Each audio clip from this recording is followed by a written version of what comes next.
હાલો. હાલો. હા. હા જિગ્નેશભાઈ, જય ભીમ. જય ભીમ. રમેશભાઈ બારિયા બોલું છું, ક્યાંથી?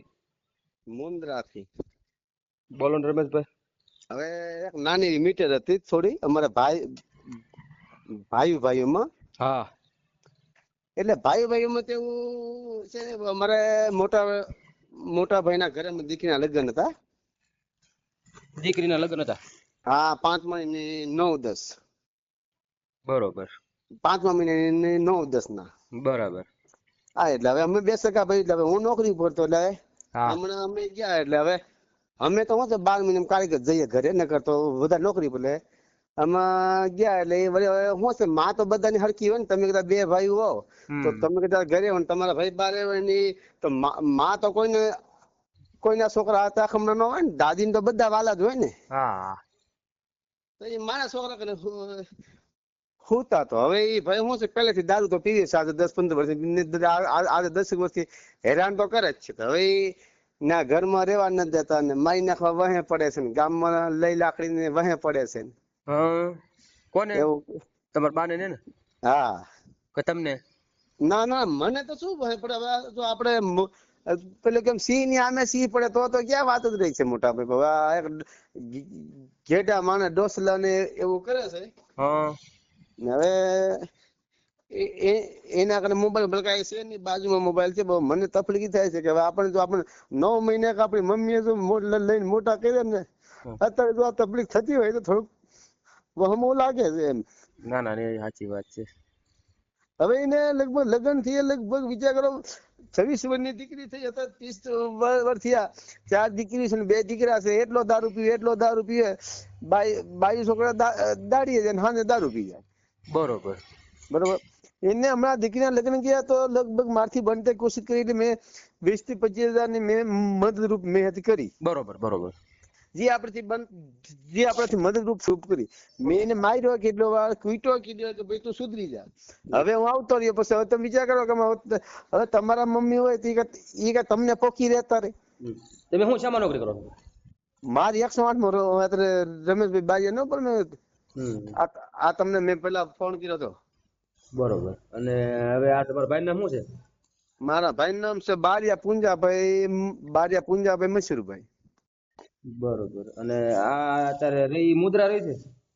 મોંદરા નથી રહેતા, સંતરામપુર રહે છે. મોંદરા તો હું રહું છું. બરોબર. બરોબર. તો તમને કેવી રીતે ખબર પડી કે દાદા ને દાદી ને હેરાન કરે છે તમારા બાપ? એટલે દાદા તો નથી, દાદી મારા મમ્મી એક જ છે. તમને કેમ ખબર પડી કે હેરાન કરે તમારા ભાઈ દારૂ પીને? હવે ગામમાં હું છું, લઈ ધોકો વહે પડે તો ગામના તો ફોન કરવાના જ છે. એવું થયું એમ? હા. હવે વિચાર કરો કે તમારા ગામની અંદર ગમે વસ્તુ બને તો ગામના તમને ફોન કરે ને. બહુ દારૂ પીવો છે? બહુ. એટલે આજે વિચાર કરો કે દિવસ શું કે એટલે દારૂ નું દાંતણ કરે છે. પછી એના છોકરા કે એની ઘરવાળી કોઈ કઈ કેતું નથી એને? બાપા બધા કે છે, કોઈ વસ્તુ કોઈનું માને એમ નથી. બોલો, માનતો નથી. મારી ભાગ એક જ બીવે છે. હું ઘરે હું ટીટોડી બની જાય, પછી બની જાય બોસ. તમે બાયુ છોકરાને તો કોઈનો સીધો ધોકો જ છે. બરોબર. બરોબર. મે મહિને 10 તારીખ ના જ માર્યો હતો. એની દીકરીના લગ્ન હતા તે જ મેં એને માર્યો હતો. મારી સામે બોલતો. મને હવે તકલીફ એ થાય છે કે બસ 60-70 માજી ની ઉંમર થઈ ગઈ છે ને. ભલે હમણાં કોઈનો સ્વભાવ કરે માજી સ્વભાવ કરે છે, એ તો ભાઈ આપડે માવતર છે તો બેઠવું પડે. કયો હાલો તમારા માની ઉંમર કેટલી? 70 વર્ષ છે? હા, એ 60-70 ની ઉંમર ખરી. અત્યારે તમે ન્યા છો કે? નહીં, હું નોકરી પર છું. હું અહીંયા નોકરી પર મુન્દ્રા છું. એ સીતાપુર છે એમ ને? એ આપડે સંતરામપુર છે. સંતરામપુર. તો એ કોઈનો કોન્ટેક્ટ નંબર ને એવું કઈ છે એવું છે તમારા ભાઈ નો? હા, એટલે મારા ભાઈ નો કોન્ટેક્ટ નંબર બાજુમાં મારો ભત્રીજો રહે છે, એના નંબર આપો તો તમને વાત કરાવે. નકર પછી છે ને વધારે કંદડગટ કરતો હોય, હેરાન કરતો હોય દાદી ને, તો પછી એવું લાગે તો 112 ને ફોન કરી દો. એટલે શું છે, 2-4 ધોકા મારો ને પોલીસ વાળા તો થોડોક સુધારો આવી જાય. સમજ્યા? પોલીસ આપણે રાખી છે સુધારવા માટે. માણસો આવા હોય ને કોઈ હેરાન કરતા હોય. એટલે પણ સાહેબ, હવે હું અહીંયા મુન્દ્રા છું, અહીંયાથી 112 માં ફોન કરી શકો તો ચાલે? હે? હું અત્યારે હાલની ઘડી મુન્દ્રા છું, બરોબર હે? તમે ફોન કરો તો હાલે તો ખરા, એવું કઈ ન હોય.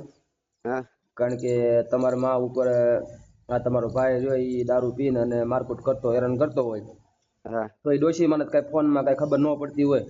નહીં નહીં નહીં પણ હવે નહીં તમે ફોન કરો ને પછી ગાડી ના જાય હા અને પછી ડોશી માં એમ કહે કે હવે કઈ નતું ને આમ નતું ને આમ નતું તો પછી હું આપણે પોલીસ ને પછી ખોટો ગેરમાર્ગ દોડાય એવું થાય ને પાછું.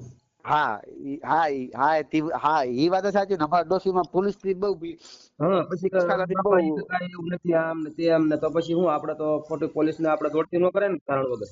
હા ને પાછા અમારા ડોશીમાં શું છે, પોલીસ થી બહુ બીવે. હા પેલાના ઘેડિયા છે ને પોલીસ થી બીતા એટલે બહુ. આ બીવે એટલે જ આ હેરાન થવાનું થાય સમજ્યા તમે. આખી વાત હમણાં બીતા ન હોય ને તરત એની ઉપર ગમે કઈક થયું હોય અત્યાચાર અન્યાય કોઈ થયું હોય મારઝૂડ તો તરત ફોન કરે, તરત ગાડી આવી જાય, તરત ઓલા ભાઈને પકડી જાય અને તરત આમ જો. એટલે ભાઈ હવે આમાં શું છે જિગ્નેશભાઈ, ડોશીમાં સ્વભાવ કડક છે, પણ એ તો આપણે સ્વભાવ કડક હોય તો બેઠવું પડે. આપણને જલમ આપ્યું છે, એને હવે કઈ મારી નખાયા જાય. બરોબર બરોબર. હા એ હવે આખો શું છે જેમ તીજા બોલ્યા રાખે ભાઈ. હવે સમજવું પડે. હવે હવે આ મારા મમ્મી છે, એ જગ્યાએ તમારા મમ્મી સ્વભાવ ના થોડા કડક હોય શું છે, તમે કાઢી મૂકશો? એટલે હવે આ ઘર સમજૂતી છે, આમાં પછી કઈ એવું બહુ લાંબુ ન કરવાનું હોય. પણ બાપા વિચાર કરવા, આ 30 વર્ષથી હું સમજાવું છું જિગ્નેશભાઈ, 30 વર્ષથી હું સમજાવું છું. મારી નોકરી છે, હું માણસ બરોબર છું, એના 30 વર્ષથી સમજાવું છું. હવે તમે વિચાર કરી લો, એને અત્યાર સુધીમાં ચોરી સિનારવું કોઈ વસ્તુ બાકી મળ્યું નથી. ચોરી મહિનો કેસ આવી જયેલો છે, સિનારવામાં આવી જયેલો છે, કોઈ વસ્તુને બાકી મૂક્યું. હવે મારે તમને શું કેવું, સગી બેનું કે બેનની દીકરી નથી ટાળી લ્યો. હવે તો એનું ઓલું એની એવી માનસિકતા ની એવી નજર ની ખરાબ હોય હા અને એના વિચાર શુદ્ધ ન હોય. હા એટલે વિચાર નબળા છે એટલે પછી તો હવે આપણે તો એને શું કરવાનું. પણ એવું લાગે તો શું છે, આડોશી પાડોશી ને ભલામણ કરી દેવાની કે ભાઈ હવે હું આડોશી પાડોશી એનું કારણ છે સાહેબ કે અમે બીજા ગામમાં રહીએ છીએ. અમારું ઘર છે તે એક જ છે, એટલે બીજા ગામના નહીં હોય તો ખાલી ઠીક છે. હવે વિચાર કરો કે હમણાં તમે બીજા ગામમાં રહેતા હો તો તમારા સગા કાકાના છોકરા બળ કરે એટલું બીજા ગામના તો ન કરી શકે ને. એટલે અમે બીજા ગામમાં રહીએ. બીજા ગામમાં અમારું ઘર એક જ છે, એમાં હું આ નોકરી આવતો ઘરે એ એક જ છે. મારા કારણે જમીન 30 થી 35 વીઘા જમીન છે. બરોબર બરોબર. પણ મૂળ હવે આ માણસ ભાઈ હું બીજું ત્રીજું કઈ નહીં, જમીન કમાવું નથી કઈ નહીં. દારૂ પીવે ન કરે, પોતે પીવે ને મારા તમારા દોસ્તી કરીને દારૂ, બસ દારૂ એટલે હવારી પોટલા દારૂ લઈ અને દારૂ પીધા. તો રવિવારની રજા બજા આવતી હોય તો ત્યાં જઈ અને થોડુંક સમજાવટ કરાવવાનું હોય, બીજું શું હોય. બરોબર. અને એવું લાગે તો ડોશી મને તમારા હારે લઈ જાઓ. બીજું તો આપણે આનો રસ્તો શું કરવાનો કયો? હા એટલે મેં તમને એટલે મને કે આનો રસ્તો શું કરવાનો. હવે આ તમને વાત તો મારઝૂડ કરતો હોય તમારો ભાઈ તમારી માને, તો પછી તમારી માં એવું લાગે તો તમારી હારે રાખો. હવે એમાં મારી હારે રાખવામાં તકલીફ શું છે ખબર હે, એમ નહીં ફાવતું નથી. હવે આપણે તો અહીંયા નોકરી બધી કેવા નાના એવા રૂમ હોય ને એક જ જગ્યાએ રહેવાનું હોય. હવે આપણે શું છે રૂમમાં બધું ભેગું હોય. હવે વિચાર કરો 4,000-5,000 રૂમ ભાડું એટલે માપના રૂમ હોય. તો એ હવે ડોશીમાં અહીંયા ફાવે હું. હા એ ડોશીમાં ગામડે રહેશે આપણે. બરોબર બરોબર. એમ તો ડોશીમાં હું બધું લઈ દઉં એમ છું. નોખા મકાનમાં રહેશે, નોખો મોબાઈલ લઈ દઉં એમ છું હમણાં. હવે એ મોબાઈલે ભાંગી આપે લ્યો. તો હવે પછી કરવું શું એમ કોઈ વાત નથી. એને હું જાઉં એટલે બકરી બની જાય. બરોબર બરોબર. પણ તમારે હવે આ ફેરે જાવ ને એટલે કેવાનું કે હું જો આ ફેરે હવે તું કીધું કાંઈ માને કીધું કાંઈ આડાવડું કરીશ ને તો કીધું હું ત્યાંથી ડાયરેક્ટ ગાડી બોલાવી કીધું. અરે પણ બાપા મેં આ 10 વર્ષથી અમને તમને કહું 10 તારીખે સાંજે એની દીકરીના લગ્ન હતા મેં એને માર્યો તો પછી બધી અમારી સમાજ ભેગી થઈ લીધી. મેં સમાજ એને કીધું. પણ ટૂંકમાં આને આ ભાઈ બીજું કાંઈ છે નહીં. હું આ ભાઈ ને હું કે એ નોકરી કરે પૈસા એટલે ભાઈ નોકરી તો વિચાર કરો તો ધંધો કોઈ બી કરો તો તમે ધંધો કરો જ નહીં તો તમે શું કરી શકો કે? બરોબર. એને કેટલા છોકરા છે? એને 4 દીકરી 2 દીકરા. મારે 2 દીકરા જ છે ખાલી. એને કેટલા છોકરા છે? એને 4 દીકરીઓ ને 2 દીકરા. દીકરા કેવડા છે? દીકરો છે એક છે 17-18 વર્ષનો, બીજો 15-16 વર્ષનો. એની પાસે કઈ ફોન બંધ નથી છોકરાઓ પાસે? ના એ કાંઈ નહીં. ઘરમાં કોઈ કારણ કે ફોન કોઈ રેવા ન દે ને બસ એ સાંજે સવારમાં જાય ને સાંજે પૈસા લઈને આવે સીધા દારૂમાં જ કાઢી નાખે. એને ટૂંકમાં દારૂ પીધા થાય બીજું વસ્તુ કાંઈ નહીં. હું જોઉં એટલે ન બોલે બાકી નો દારૂ ની વ્યસ્ત હોય ને એને કહી દેવું કે ભાઈ તમે આ દારૂ વેચો પણ આ મારો ભાઈ પી અને એના બાયડી છોકરાને મારવામાં આવે છે અને જે આ દાડિયું કરે એનું બાયડું બાપા એવી મેં કેટલી ફરિયાદો કરી. એનું બાયરું ની દાડિયું કરીને આવે કીધું અને કીધું પૈસા કીધું ઈ દારૂમાં વાપરી જાય છે ને મારી માં 70 ની ડોશી છે એને મારકુટ કરે છે એટલે ભાઈ આને તમે દારૂ ન દેતા કીધું નકર તમારી માથે હું કીધું કેસ કરીશ કીધું. અરે બાપા હવે મેં હવે શું છે આના હવે ઈ દારૂડિયો માણસ એ ગામમાં કોઈ દેતા નથી હવે ક્યાંથી લઈ આવે.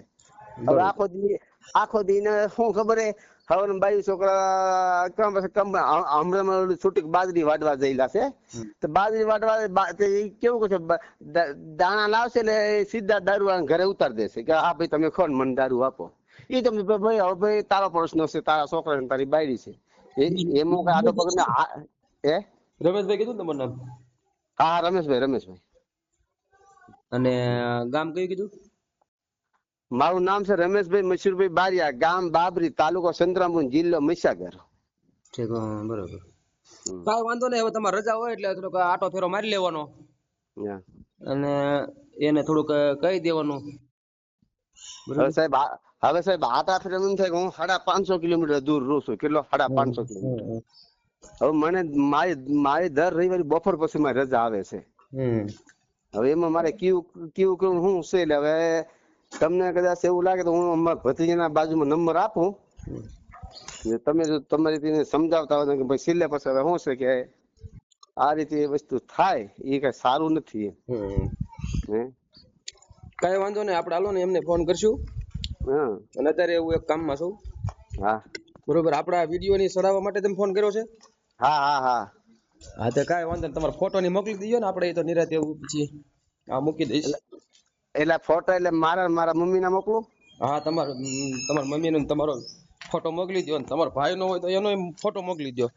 અહીંયા ભાઈ નો નથી,